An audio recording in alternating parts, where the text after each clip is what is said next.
ఏదైతే గతంలో మొన్నటి వరకు తాజా మాజీ సర్పంచులు ఉన్నారో అప్పులు తెచ్చి గ్రామ పంచాయతీలో అభివృద్ధి కార్యక్రమాలు చేయాల్సిన పరిస్థితి నెలకొంది.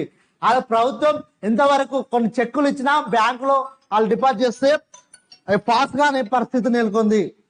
దీని సందర్భంగా వార్తలోకి వెళ్ళే ప్రయత్నం చేస్తే పదవీ కాలంలో ఉండగా సర్పంచులు గ్రామ పంచాయతీలో చేపట్టిన పనులకు సంబంధించిన బిల్లులు రాకపోవడంతో విలవిల ఆడుతున్నారు. అధికారులు వేలాది క్రితం ఎంబీ రికార్డులు చేసి చెక్కులు ఇచ్చినా బ్యాంకులో పాస్ కావడం లేదు. ఫలితంగా పనులు నిర్వహించడానికి తీసుకొచ్చిన నిజానికి స్థానిక సంస్థలు సర్పంచుల పరిస్థితి నిజానికి గ్రామాలలో అభివృద్ధి పనులు చేయడానికి చాలా మంది సర్పంచులు అప్పులు చేసి పనులు చేశారు. సరే, అటు ఎంబీ చేయడానికి చాలా తిప్పలు, ఎంబీ చేయించుకోవడానికి ఏఈకి ఇవ్వాలి, డిఈకి ఇవ్వాలి. ఇది అందరు జయమరిగా సత్యం, అందరు తెలిసిన ముచ్చట్ని.